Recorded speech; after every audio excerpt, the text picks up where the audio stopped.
Hello and welcome to another episode of our European Championship match trilogy. I'm going to call it a vlog trilogy is what this one's going to be called, the final and concluding part. Before we sort of introduce the game, first of all, as you can see, the usual suspects are all in place with varying degrees of suntan and length of hair. First of all, we'll go from least hairy to most hairy. Aidan, welcome.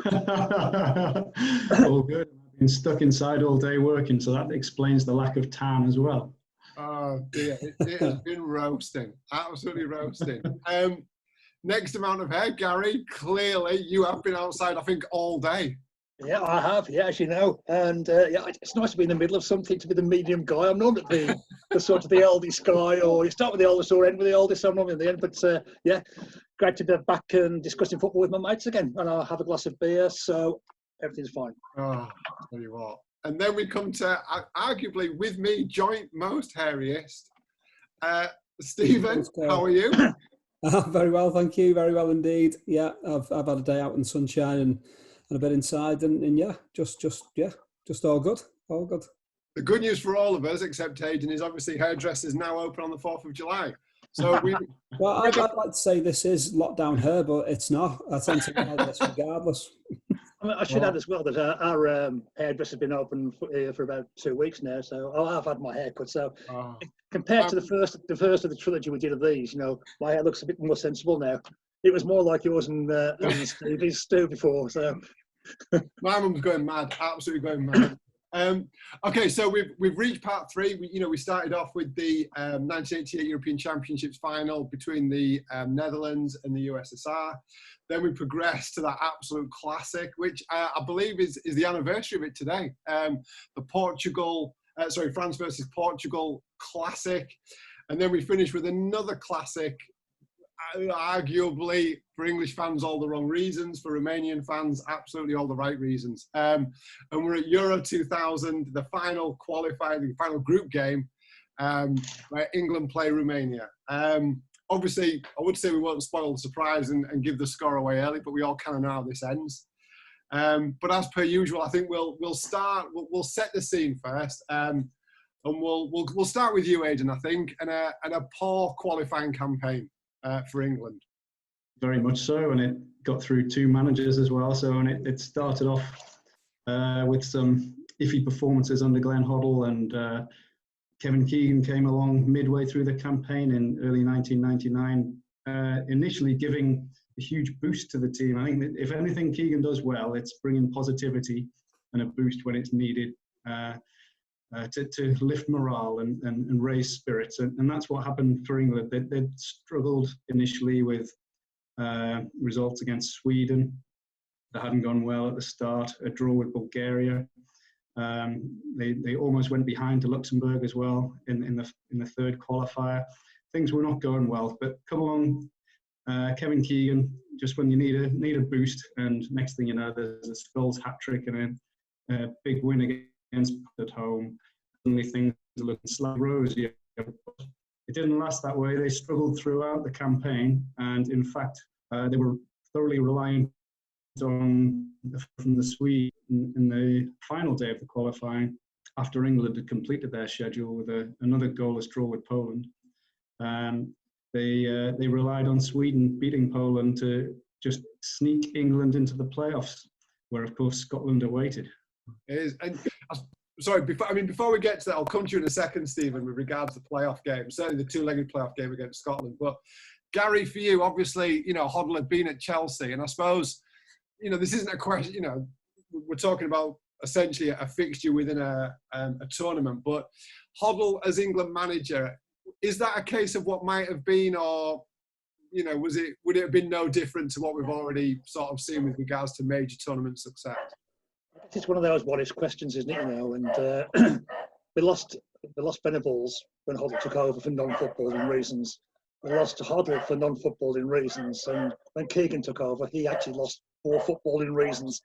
Keegan's a thoroughly decent guy, and as Aidan said, when he took over the team, he brought that little bit of a zip and a bit of positivity. But no disrespect to the guy, but he got 2 plans. There was plan A, which is unfurl the flags and charge down the hill with all the bugles going, and plan B was resort to plan A. And it just sort of, at international, and it was at the end of the day, Keegan was man enough to admit, it was this sort of job was beyond him, and it probably was. And international management is a weird thing, and I always sort of say you haven't got to be a great club manager to be a great international manager. In fact, so many great international managers weren't club managers. It's not about giving players the basics. But playing international football, they know all that. You've got to be able to inspire your later formation, your later tactics, and that's pretty well. You've got to inspire players, and I'm surprised something like Keegan actually couldn't do that. Hoddle could do that. Venables could do that. And, bringing further forward, so Bobby Robson could do that. Even Ron Greenwood could do it to a certain extent as well. But it just got to the stage, and I think this game, we're going to talk about later, exposes the limitations of Keegan. Yeah. It's funny, we were chatting about that actually just before we started. So Stephen, the playoffs this time for England, and obviously against the old enemy, and strange results, I think. Both fixtures, unexpected results, perhaps. Yeah, I think the general consensus seemed to be that the worst was being feared for England going to Glasgow to play Scotland, and when they came away with a very mature 2-0 win, I think that was quite surprising. This wasn't for the want of a very good squad, a very good side. Those teams that played against Scotland, it was a bit of a misshape in a way. Sol Campbell's being asked to play right back in the absence of Gary Neville, and he kind of played three up front. And Redknapp came in, that was it. Jamie Redknapp was the other one who was one of the big missing. Looking back, when I came to look at this and look at the games surrounding it and the build-up to the tournament, Jamie Redknapp was actually one that really stood out. He'd come in at Euro 96, did a really great job against Scotland, picked up an injury, missed all sorts of time with Liverpool, missed the 1998 World Cup. A lot was made of the fact that he would be available for Euro 2000, played reasonably well in these two qualifying games, but would go on to miss the finals yet again. But yeah, these two games against Scotland, there was a mix of things because there was a great deal of balance within the squad, but Keegan kind of misused it in these games. So it was a case of kind of like too many really good centre-backs and feeling like he had to, crowbar them in somehow. So this is why we ended up with, Sol Campbell playing at right back. And yeah, the percentages were played. It came away from Glasgow with a very mature result, but then just seemed to zone at Wembley. Scotland just had nothing to lose, went for it, got a goal back, and I think it was just an era of panic until the final whistle came. I think you're probably right. So Aidan, as you said, it's a less than convincing qualifying campaign, but England get there. They get to the major tournament, and once again, we make ourselves one of the favourites to win it, as we like to do, and the qualification was just a bump in the road. And it starts, and I mean starts, like right at the very beginning. It starts really well against Portugal. And then probably, as Gary alluded to, tactically, this is where Keegan gets exposed. Perhaps the lack of strength in the squad gets exposed. And, from a 2-0 position early on against Portugal, that's probably the highlight of the tournament. Pretty much the first quarter of an hour was as good as it got, save for a end game. But yeah, this is where, talking about Keegan's popularity, well, this is where the criticism would start, really, in terms of his perceived tactical naivety. And I say perceived, it's a genuine tactical naivety, I think. And yeah, of course, they started really, really well. We had Beckham in his pomp flinging great crosses in right. Champions League, he scored in the final of that only a couple of weeks earlier. So he was very much on the up as well at that time, and they combined very well. It looked all rosy for a few minutes, hadn't it? But it wasn't to last, of course. And within only a couple of minutes of England's second, Figo had gone up the other end and scored a cracking goal, flying past Seaman into the top corner. That's a really, really good goal. And from that point on, the writing was more or less on the wall for this game. There was a certain inevitability about it, even if the final dagger to the heart, if you like, came a bit later on. It did seem inevitable for some time that England were just desperately trying to cling on, and there's echoes of that in terms of what would happen in the Romania game that we're going to talk about as well. Not quite the same 2-goal lead, but it's a similar pattern that it followed very much, and a similar, well, exactly the same result. Following that, though, they did manage to overcome what was a very poor Germany side, 1-0 victory, the Shearer header I mentioned before.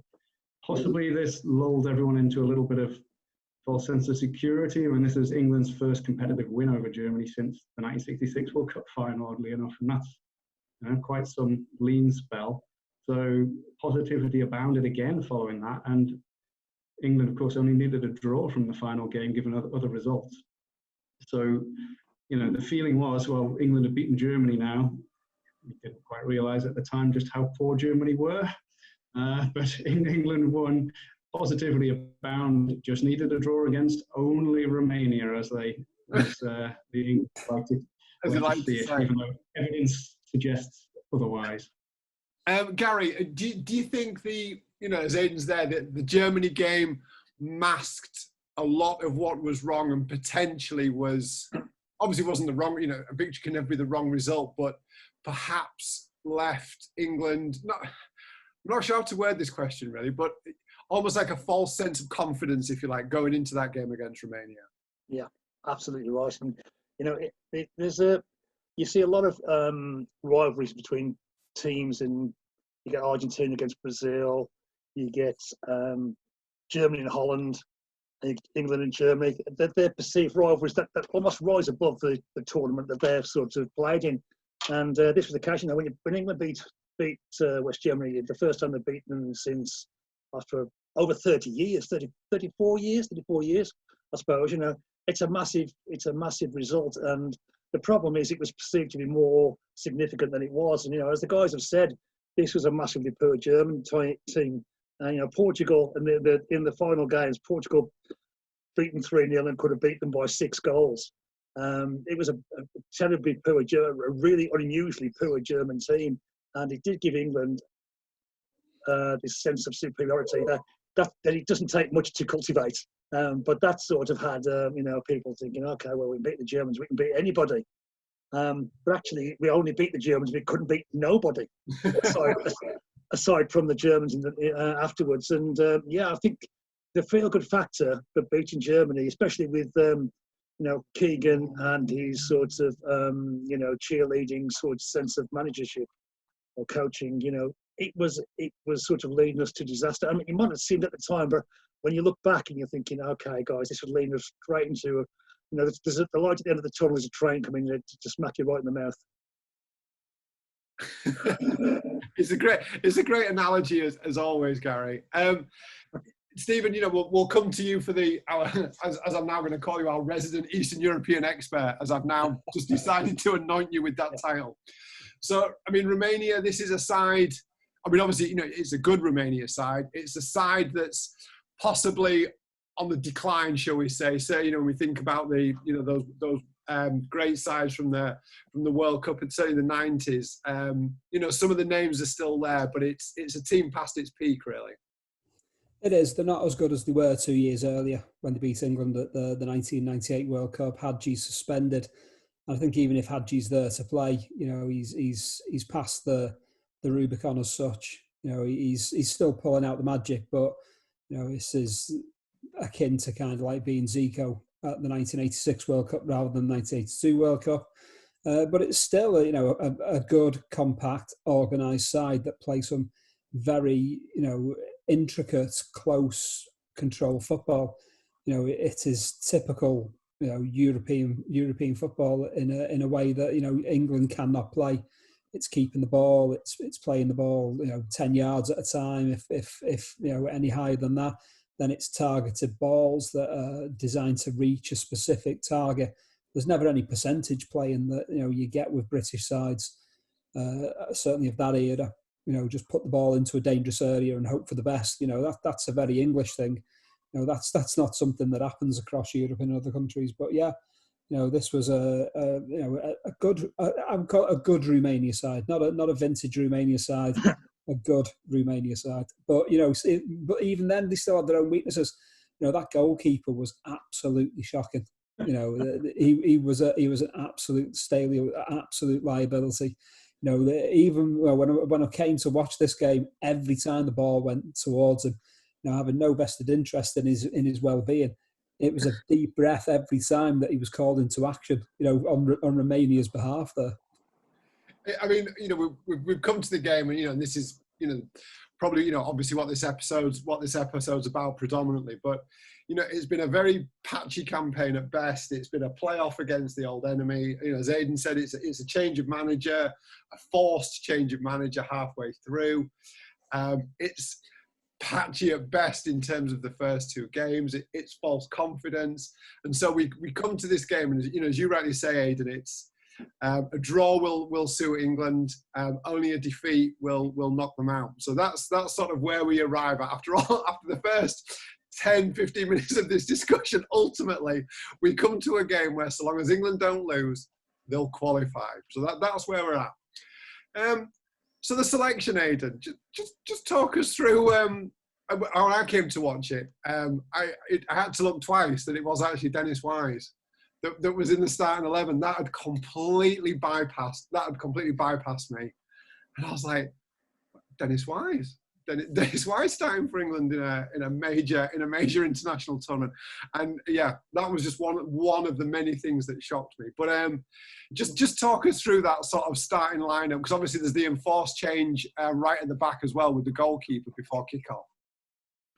That's the key thing to note. So it would have had greater security at the back had David Seaman not tweaked a muscle in the warm-up about half an hour before kickoff. So I guess in echoes of Peter Bonetti in 1970, we had a backup goalkeeper. Hi, Gary. We can still see you, Gary. I'm not equating Nigel Martin to Peter Bonetti, but you know, it's a similar circumstance. That's all. Anyway, Bonetti comes in with his total lack of experience at this level, of course, and yeah, he's not as good as David Seaman, clearly. The two fullbacks were the two Neville brothers. Gary Neville, I think, I mean, that's a fairly self-explanatory pick. Phil Neville, possibly less so. But yes, he was in for his tournament debut in this tournament. At left back, Tony Adams was missing from the centre of defence as well, so he would have provided extra solidity in there. Bowen was playing alongside Campbell. And Keown, he was a good player, he was decent enough, and he actually played all right in this tournament, in this game. So while it doesn't at first glance appear as strong as it might have been, at least Keown replacing Adams wasn't quite the drastic option that Martin replacing Seaman was. There's no one in the starting lineup this time. And as you say, Dennis Wise is in there instead, nominally on the left. You had Ince and Scholes as well in there, and then Beckham, which is a bit more predictable, and Owen and Shearer up front. Now, Owen and Shearer, of course, combined really well in 1998, where they were the forward pairing of choice, of course. And they came to it after issues in the first instance where Sheringham had been in. Owen, of course, came through as the teenage dynamo at that point. But 2 years later, the time has taken its toll. I mean, yeah, not on Owen. As such, he's still only 20, but Shearer's had significant injury by this time. So much so that, of course, this was his last international hurrah. He'd already declared that he would be retiring after this from international football. He had severe injuries in the preceding years, so that hampered it. And their pairing was just not what it was in 1998. It wasn't as fluid, it wasn't as dynamic, and it didn't really scare anybody particularly. So yeah, it's when you look at it, it's not a golden lineup for England at all. The likes of Bosky and Zerv and people like that, it's not the type of line fear into the European opposition, that's for sure. I mean, you know, coming to you, I'm going to come to you now, Stephen, about this selection point. Before I sort of come to Gary in a second with regards to the first half. But no McManaman starting.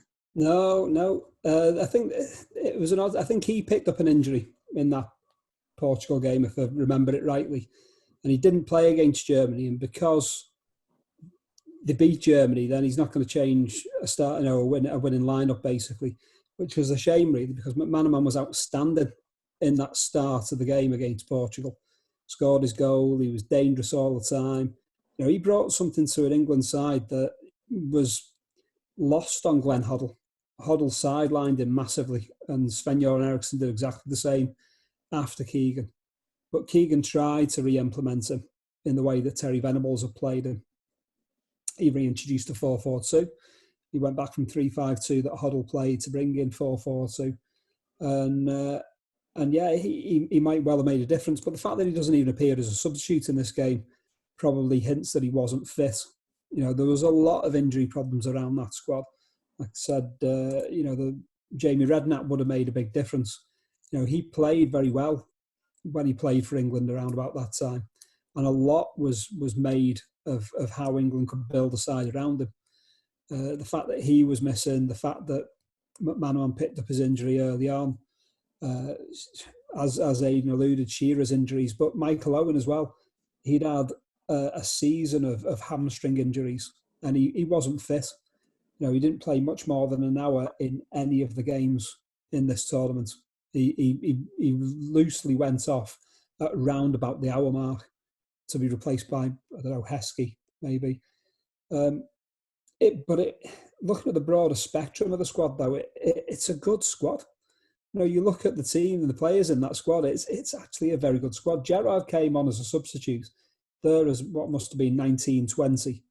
Had a very good cameo role for half an hour or so against Germany, but I think he picked up an injury. So I think the build-up to the Romania game, there was a lot of talk of Gerrard coming into the side to replace Wise, but then he didn't. So, there are a lot of what-ifs there for that side. But that was actually a very good squad. Phil Neville was a peculiarity at left-back. He wasn't a career left-back. He was a kind of like a jobbing kind of like, filling positions here and there. I think he was a better right back than he was a left back, a better central midfielder. He was actually a very good central midfielder in Everton shirt over those years. But as a left back, it was strange, that squad, is that there were no backup full backs to either the Nevilles. Gary Neville was clearly the right back of choice, but the left back was open to interpretation. I can't remember whether Graham Lasso was injured or not, but he didn't go. He'd started the qualifiers. He'd played games. I think Keegan even he must have had fears about it, because I think Stuart Pearce played the last couple of regular group qualifiers. So there was doubts in that squad. The loss of Adams in the first game, but even then, he didn't play a huge amount of the qualifiers. He brought Adams in for his experience. He thought a lot of Keogh, and the fact that it was an oddity that it was a squad where Keegan left out by choice Rio Ferdinand. He left out Kieran Dyer. These were choices. These were players left out by choice. He was deprived of Andy Cole, who he wanted to take. He was deprived of, like Redknapp have said, there was Jason Wilcox was brought into the provisional squad. He dropped out. Gareth Barry came in late on. Nick Barmby appeared. He took Robbie Fowler, but he didn't play a minute of the game. So much was made of the goals of Kevin Phillips, yet he didn't appear at all. So, it was an odd set of circumstances that these teams were put together. But if you just look at the bare bones of the squad and those that missed out, you wonder how it came to it. It makes no real sense at all. I'm glad you've said that, because, like I say, I'm still reeling. I am literally still reeling from Dennis Wise. Well, that was it. Dennis Wise. The oddity with that was that he played quite England's form in the build-up friendlies before the tournaments was actually all right. It wasn't that bad. They played Argentina. I've got it down here. So yeah, they had draws at Wembley against Argentina and Brazil. Were not bad results.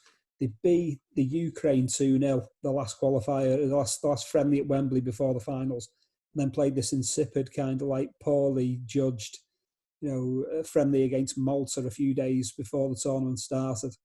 But Dennis Wise was involved in a lot of those games. It was an odyssey.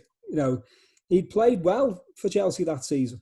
No, don't get me wrong, but in a sea of the players available, Dennis Wise was the wild card. But there was something that Keegan liked about him. It was clear that there was something Keegan liked about him, and I think he was comfortable with the fact that McManaman picked up an injury, which made it easy to pick Dennis Wise. Gary, I'm going to come to you next. before we get to the first half, then obviously as a Chelsea man, your take on Dennis Wise? Well, I think I don't disagree with anything the guys have said. I think one of the main issues was that Dennis Wise had not been playing on the left for Chelsea for quite a while. He was playing the centre midfield. Now, this is typical Keegan, that he was sort of looking at things 5 years ago. Wise was not playing on the left-hand midfield. What Wise offered was a defensive solidity. He would defend the flank. No disrespect to McManaman, better than McManaman would. McManaman was better going forward, absolutely no doubt about it. The squad was so ridiculously unbalanced, as the guys have said. Keown played really well against Germany and kept his place, almost on the back of that. Not without looking back and knowing that the German team that played were a poor team. Shearer was at the end of his career. We discussed with Aidan when we were talking on the Mount Rushmore blog recently, that Shearer wasn't the player he was at this sort of stage, and a lot of his mobility had gone. And because, as Stevie pointed out, Owen had suffered a lot of injuries as well. Playing Fowler would have been a much better option to my mind. And I don't know why I do know why Keegan didn't, because he gets stuck in his mindset about how he plays these things. But Fowler as to play alongside Shearer would have been a much better option. But I think it's harsh to sort of say about Wise, because he hadn't played that role. He hadn't played that role for a number of seasons. I'd say that's in. I picked up on that when I watched it. Was that Wise kept on drifting in field? It was a natural game, Stevie. Over and over again, he drifted. Yeah, he drifted central. Yeah, he played. Times that you'd see him start left, and then suddenly you'd be looking, and there he is in the centre circle again. Yeah. It was just this magnetic pull, yeah. and I think a lot of the difficulties England encountered in the left back position throughout that match stemmed from the fact that, not blaming Wise for this, but because there were times when Scholes drifted over to the left, so did Swap. So it was probably it might well have been done by design rather than error. Yeah. But that uncertainty on the left hand side kind of hung Phil Neville out to dry a bit. Well, just mention Phil Neville. I almost sort of feel like Keegan had a phone call from the Neville's mother saying if Phil can't play, Gary can't play either. So you've got to give Phil a game. I mean, no disrespect to Phil Neville, and as Stevie mentioned, he played really well for Everton, and as a holding midfield player, it seemed more a natural role for him. But left back. Sorry, guys. Sorry, right. Unless So was injured, Stevie, and So was a better option. And even I think Ashley Cole would was on loan at Crystal Palace from Arsenal at the time. But anybody with a left foot, didn't that cost England at the end? Didn't that cost England? I think if Dennis Wise is watching this, sorry, Steve, I'll just say that is very, very England though, is to crowbar, round squares into round pegs into square holes. Is that just don't do it. It always reminds me like Graham Taylor at the 1992 European Championships. He didn't go with a right back, then played a system that had a right back. There was no right back in the England squad in the 1992 European Championships. Yet he played a 4-4-2 at times, and to the point that like David Batty operated at right back in one game. It couldn't get any more England than You're right, Matt. You're right. You don't have a player that can fill one of the roles. No, you're right. You're right. I'll tell you what. Then we'll come to you, Aidan, because hopefully Dennis Wise will leave a comment for us on our YouTube channel about it. and we'll put us straight as to what the plan was. So we'll come to you, Aidan.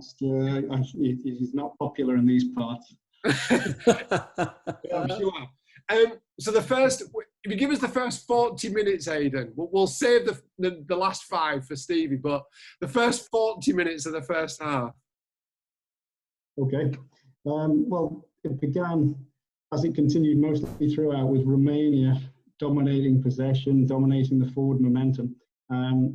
Nigel Martin did get the opportunity for a very early save, in fact, from a free kick from Illy, which that was only after 2 or 3 minutes. Perfect settler for a goalie who must have been absolutely nervous, terrified to be thrust into such a position and relishing it, I'm sure. So he will also he'll have loved that little intro that he had. But the team as a whole didn't really settle particularly well.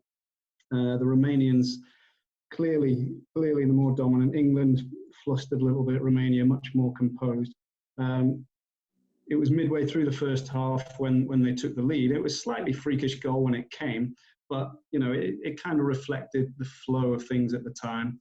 It was a corner from the right. It seemingly been clear, but it fell to Christian Chivu. This is a 19-year-old Christian Chivu at this time with Ajax Amsterdam.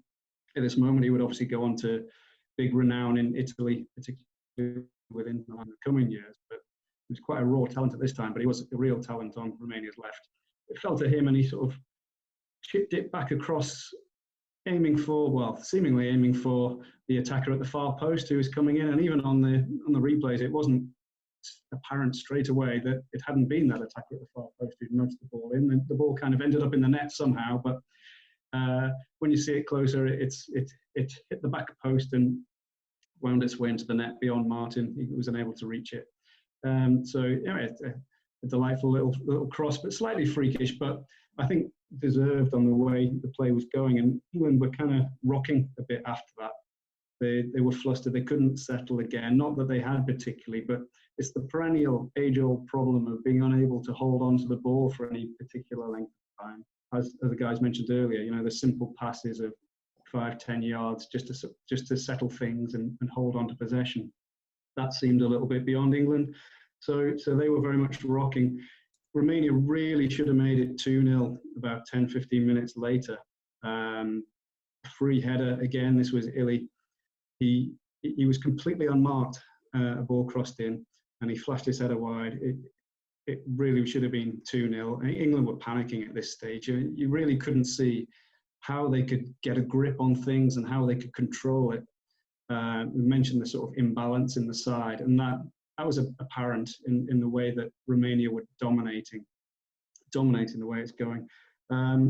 Obviously, things changed in the last 5 minutes. I'll leave it there, but it was very much the pattern throughout most of the first half and indeed much of the rest of the game of controlled possession for Romania, pressing England harrying them into mistakes, leaving England unable to settle. It continued that way almost throughout, and they deserved their lead at this stage.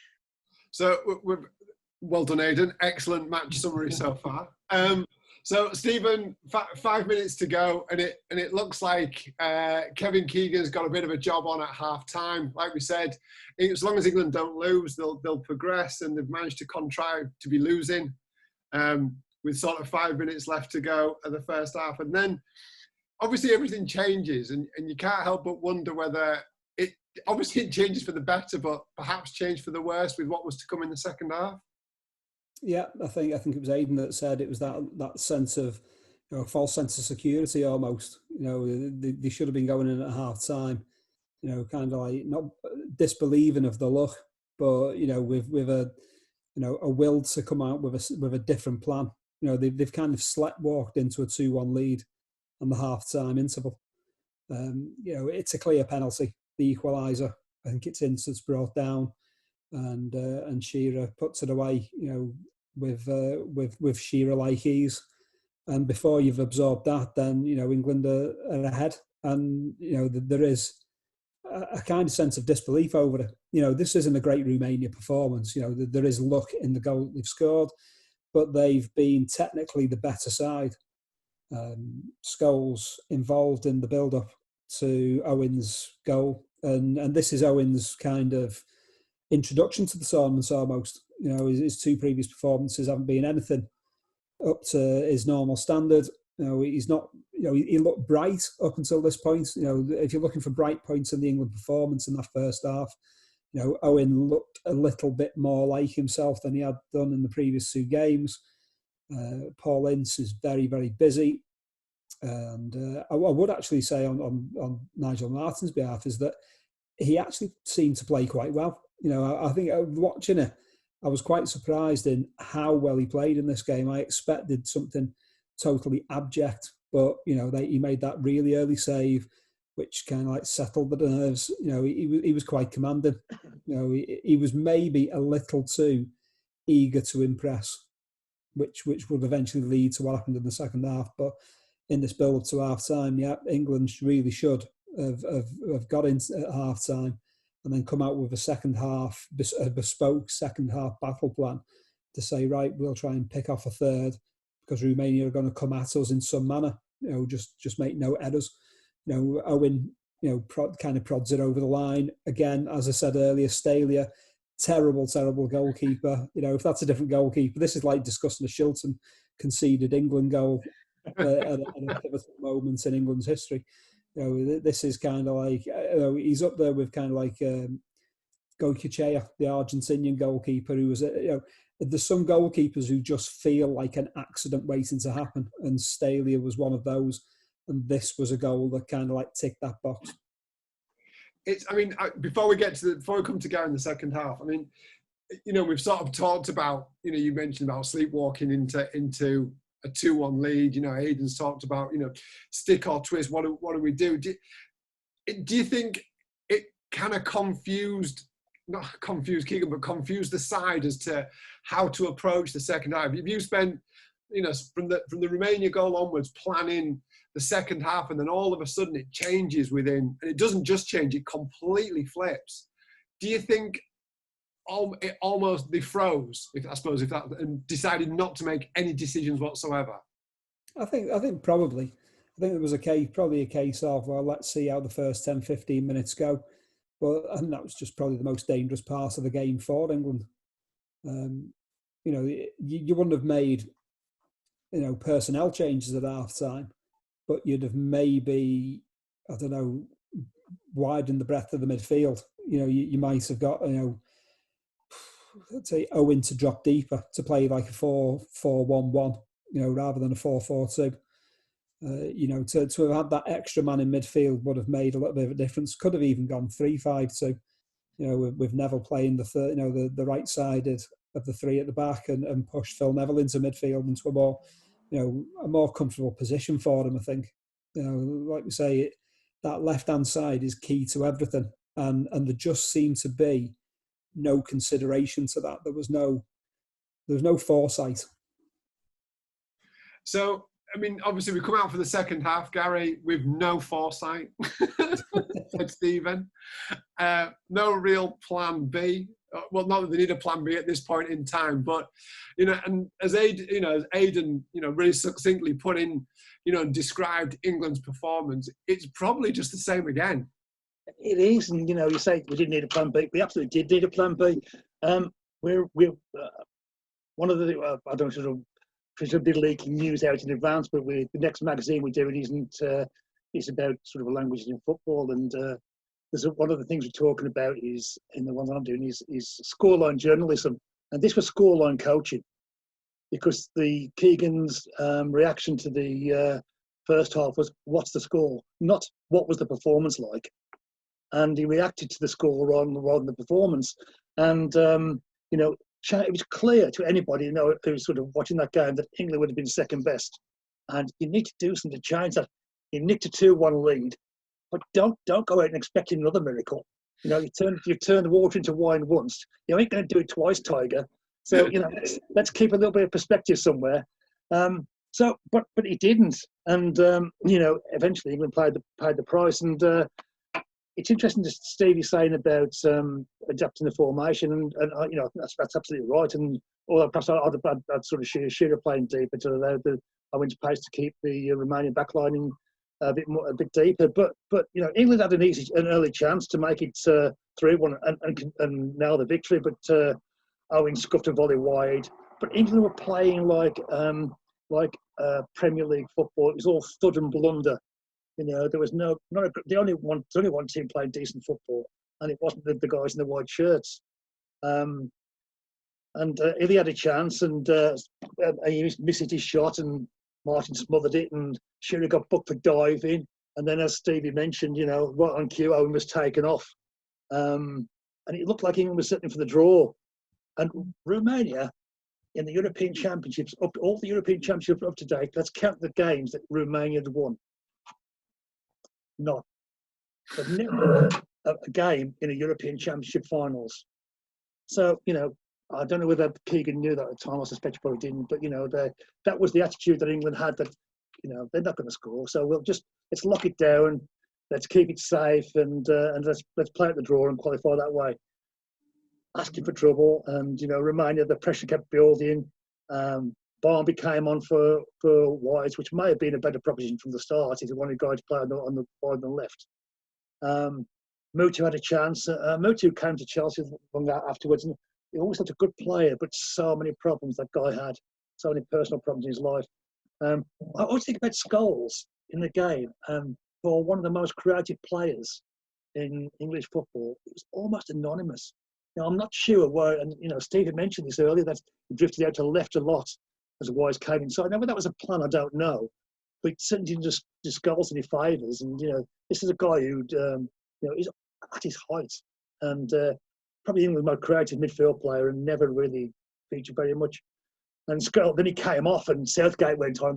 You're into lockdown now. You say, I'll see what we do. I'm going to put some boards across the goal, get the hammers and nails out, and you're never going to score. But it don't work like that. Heskey missed a half chance with about 10 minutes to go, and then we had the fatal thing, and I think it was Moldovan who was cutting in from the right. Moldovan, who played for England, in England for Coventry City. Not one of the greatest teams in English football. And Neville dived in with his wrong foot and brought him there. A clear penalty, you can't argue about it. And there you go, England, penalty, last minute. It ain't good news, guys.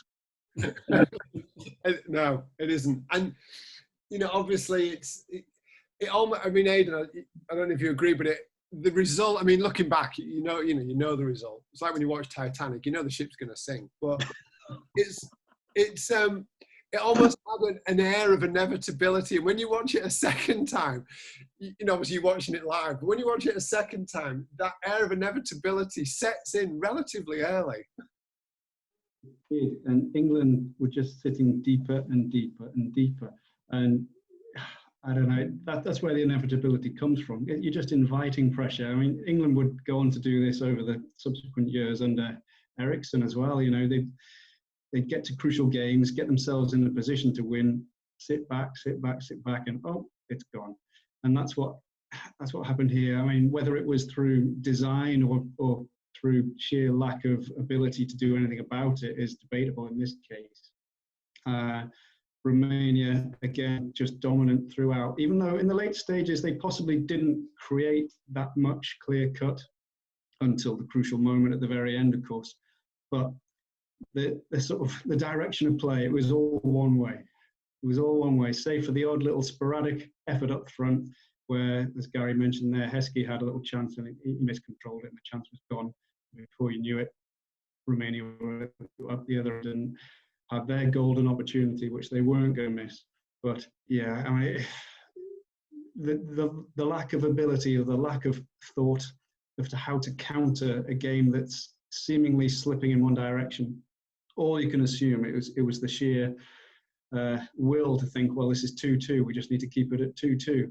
Let's hold. All the substitutions were fairly defensive. We had Southgate coming on, Heskey being less dynamic than Owen was possibly meant to hold the play up a little bit and try to give a bit of relief. But, you know, ostensibly it was defensive changes to try and contain Romania, contain the game and see it out. And it almost worked. Somehow it almost worked, but it shouldn't have done. And of course it didn't. I mean, Stephen, it's funny because when I was watching the game and Aidan's mentioned to it there about, sort of, successive managers and this sort of situation happening. But it just reminded me of the 2018 World Cup semi-final. England go 1-0 up and they're crying out for a player to either get hold of the game or a player to impose himself on the game or a player to dictate play that, that other countries seem to produce. And we just, I don't know, we just don't seem to be able to produce players who can dominate games or who can control games. I think we really seem to lack the ability to control games. As Aidan's mentioned, when getting into a winning position, it's almost like, oh my God, we're in a winning position, let's hold it, instead of, controlling the game and seeing games out comfortably. Yeah, England internationals tend to be all about it's revving things up, it's speeding things up. It's all about the motivation. Keegan, great motivator. He's not a tactician. And England internationals tend to err towards that kind of. It's looking for a hero almost. It's why I never bought into the Brian Robson phenomenon in that respect. Not just because he was a Manchester United player, but because so much was put into his importance when there were so many great players, fine players, that England could have built a team around. So he should have just been one component. I had a lot of time for Ray Wilkins, for instance. That's why when it comes to this argument about Brian Robson and saying, well, you're Liverpool supporter and it's just anti-Brian Robson, it's anti-Manchester United.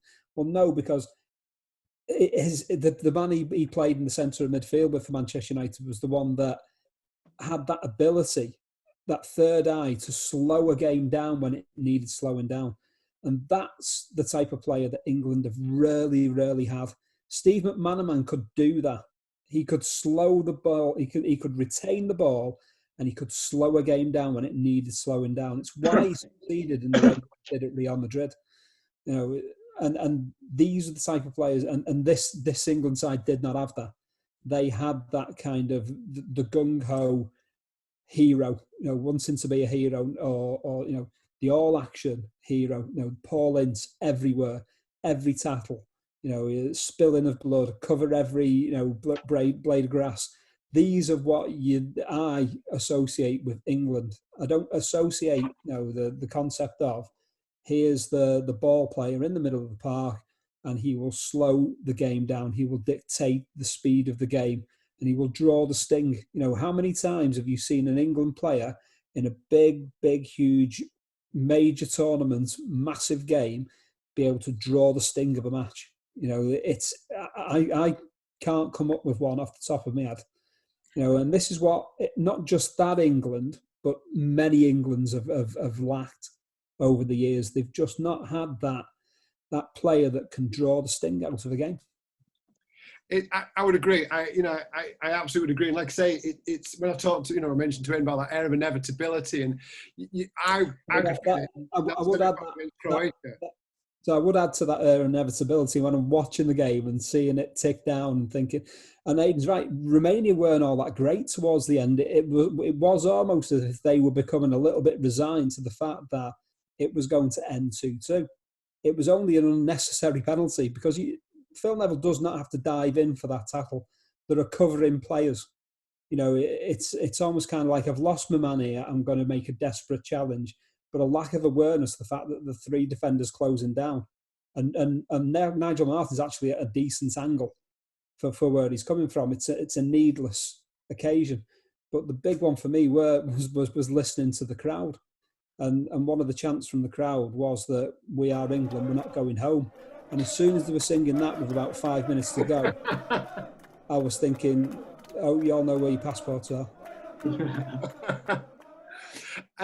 Before we go, obviously, the game, I suppose, sort of comes to an end. But in the group, England, Germany, you would assume would have been favourites going into that competition, despite England's qualifying campaign. The two favourites to progress, and yet they're the two that leave the tournament early. And Aidan, I'll come to you in a second about where Germany go and what they do, culminating in 2014 and World Cup success. But, Gary, for you, where England go from Euro 2000 and where they've progressed to, do you think any, I mean, obviously at the moment England's going through a little bit of a renaissance, certainly at the younger levels, under 17s, under 19 world champions. But, do you see England learning much even 20 years down the line? I do now. I didn't then. Just go back to what Stevie said. I absolutely agree with what he said. And England did have a player at that sort of time to play in that role. Michael Carrick could do that job. Never got a game. Well, I say never got a game. Hardly got many games there. But Liverpool had a player who would have been ideal for that role. And unfortunately, he wasn't English. He was Spanish. And Xabi Alonso was ideal, absolutely ideal. And we're in the Liverpool mag, I wrote an article about him, and I just compared him to a Rodrigo guitar concerto compared to thrash metal. He was a portrait painter when everybody else was being painters and decorators. It's all about composure. But I'm just agreeing with what Stevie said. But yes, going back to England, no, they didn't learn a lesson. Keegan's kept the job for a while, and he was a busted flush. Not long after he took the job. This tournament exposed that massively. But he soldiered on for a while, and then the game, I think it was the last game at Wembley, was it, when England lost to Germany at home? And he had the good grace and elegance to sort of say, the job's beyond him. And he went through a number of phases. I mean, there was a fairly decent renaissance under Ericsson, but England now are a sort of team that seem to be learning lessons from what they should have learned 20 years ago. And this is a great credit to Southgate there. Young players coming through, and it's nice to have an England team now where you think, I quite like watching them play, because looking at that game against Romania, and this European tournament probably passed me by a little bit. I don't remember a great deal about it. I mean, I obviously watched the games, and you wanted England to win because I'm an England fan. But God, they were dire performances. They were leading in every single game. 2 up against Portugal and lost. 1 up against Germany, and Germany, let's face it, they couldn't find a way out of a maze if they had a map. That team, and then leading against Romania when you only need a draw and still lost. It was the absence of tactical awareness, when you're in a strong position to close out a game that cost England, and until they had a change of emphasis, a change of ability, a change of almost consciousness, that was part of the revolution that Southgate put Southgate to the front. England have got a decent team now. England have got a decent ethos now. England play decent football. Anybody who's young enough is good enough. Sorry, anybody who's good enough is young enough. Is old enough. They get a game. So I quite like England now. I mean, even in England rubbish, they're still my team. I can't do much about that. But I'm quite proud of the way England play now, and I wish they'd have learned lessons a long time ago. Aidan, final word. Germany kind of cottoned on from this championships a lot quicker, as Gary mentioned there, a lot quicker than we did. Very much so. And as soon as Gary was saying, well, if only the lessons had been learned 20 years ago, I think what England could have done. Well, that's exactly what Germany did. Of course, they took this humiliating tournament by their standards. Of course, 3 defeats, the final one of which was essentially against Portugal backup team in some of the. They took this as their prompt for a wholesale restructure of the game in Germany, the restructure of all their youth setup, all the training, all the coaching. Whereas England, of course, as Gary said, just bungled on as before and hoped for the best. And thought if only the luck went our way, everything would have been all right.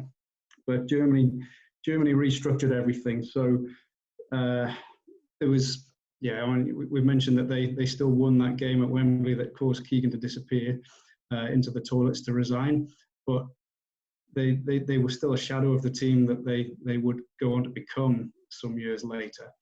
There was an aberration, a bit of an aberration of history in 2002, reaching the World Cup final, and that doesn't sound like the kind of thing that happens to a team that is in the midst of turmoil and needs wholesale restructure. Bit of an aberration. It was a poor quality tournament, but they got their way through. That era, they had two, to my mind, world-class players, which is Ballack and Oliver Kahn in goal. And aside from them, it was much of a muchness. There were some good players, Haman and so on, but there was nobody at that level other than those two. They saw them through to, particularly in that 2002 tournament, to go much further than they were good enough to, really. I mean, it's in part of who they were up against, but they were no great team. And 2004, the subsequent European Championships just reiterated what 2000 had shown, that they were a team struggling. They again failed to get out of the group stage. They drew with Latvia in the tournament, which is a sure sign that things ain't right.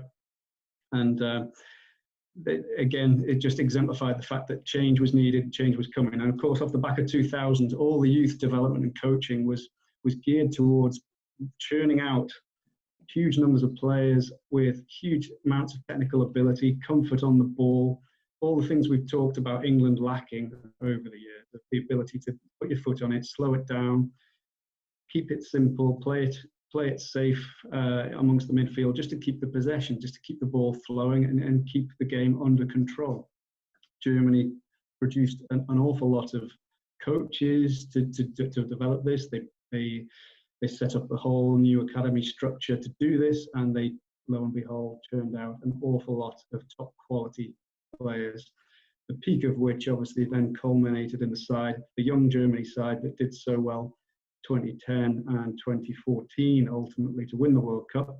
The seeds of it were coming through in 2006, and that Jürgen Klinsmann restored a bit of optimism to the German national team at that point, but they weren't quite ready at that stage. And it came later, the real blossoming of their youth came through towards 2010. They'd done very well in some of the under-21 Euros during this era as well. That side became, in effect, the national side to some extent in 2010 and then wholesale in 2014. And they were deserved victors in 2014, to my mind. I mean, what they did to Brazil was magnificent. It helped in part by a bit of an explosion on the other side, but you know, it was they were the best team to me in that tournament and deserved the victory. They've stayed more or less at this peak. They haven't quite replicated that success since. I mean, 2018 was a bit of a disaster. I guess some of them had gone a bit older by then, but there's still so much talent there, still more coming through. You see it in the Bundesliga frequently. The national team will continue to go from strength to strength. Each country has the occasional dip, which 2018 may well have been for Germany, but I don't think it's the long-term damage that they noticed in 2000. And the path that they took, converse to the path that England took, shows what can be achieved by recognising the signs and not just giving lip service to root and branch reform and things like that. That's what various FA chiefs would talk about off the back of tournament failures like this. It was always going to be a root and branch reform. We're going to change this, we're going to change that, and we're going to target the World Cup in however many years' time. And it doesn't go like that, and it never did. We never went through with any of these grand statements to actually develop talent that was needed until, as Gary says, much more recently, that there has been over the last few years a much greater degree of technical quality coming through, and that's really pleasing to see from an English perspective. But there's so many years were lost there where Germany learned that lesson that England should have learned at the same time. Brilliant. It's a great way to finish. And I think, like we say, we picked our games. We picked them for various reasons. We've tried to come up with different teams, and I think probably to look at how performances in major championships can dictate the future generations of the way the game can go at international level is a great way to finish. Good job, fellas. As always, well done. While you were chatting, I've also had another idea while cameras are rolling. So If you say yes, it's all recorded. What do we think about? What do we think about repeating the trilogy? Either doing a cup trilogy, because obviously now the way things are changing with Champions League, FA Cup, and UEFA Cup, and picking one from each, or are we brave enough to pick 3 Champions League, 3 UEFA Cups, and 3 FA Cups? I'm going for either, mate. I mean, we're talking about football. We'll pick some great games, have a great chat. So I couldn't give a tuppeny cuss, mate. Either works with me. Okay, but we're happy to do this sort of format again, yeah, but with through a different competition. Sure, absolutely. Why not? Yeah. Okay, good. So you've all agreed. Excellent. I can stop recording now. Fellas, as always, thank you ever so much. Stephen, thank you. Excellent shirt, by the way. Excellent. Oh, excellent stuff. A joy as always, Stu. A joy as always. Just waiting for an East German episode. That'll be. Let me just make it. When we come around to doing the World Cup one, we'll throw an East Germany game in there. Excellent. Gary, it is now finally dark in Spain. It is. Thank you as always. And if we do that trilogy, Chelsea have won the Champions League and the Cup Winners' Cup and the Europa League as well. So let's do the Chelsea games. Cheers. Okay. No problem. We could do that with Liverpool, and then we've just got Newcastle. Thank you. We'll do it as a 2-parter. It's fine. We did the first cup game 3 times. Yeah, there were 2 legs, you know, so that gets 2 legs, yeah. Aidan, brilliant. You know, again, thank you ever so much for joining the series, picking the games, and setting us on our way.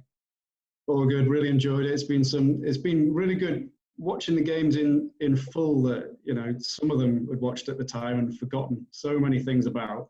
And obviously the France-Portugal one last time, we never got to see it in full at the time. But you pick up on so many little things that you've forgotten through the mist of time. So it's been great to look at them again. Brilliant. All right. Before we go, Stu, just mention about that Chelsea thing. There's only 3 clubs, European clubs, who have won all 3 European trophies. So there's something for the guys to ponder. And if you, just after you watch this game, just tag us with on Twitter and tell us who the other 2 are. All right. Maybe there's a prize in that. Brilliant. Thanks ever so much, fellas, and we'll be back for a Liverpool-Chelsea Cup special that you can just chat about. See you later, fellas. See ya. See ya. Ta-ra.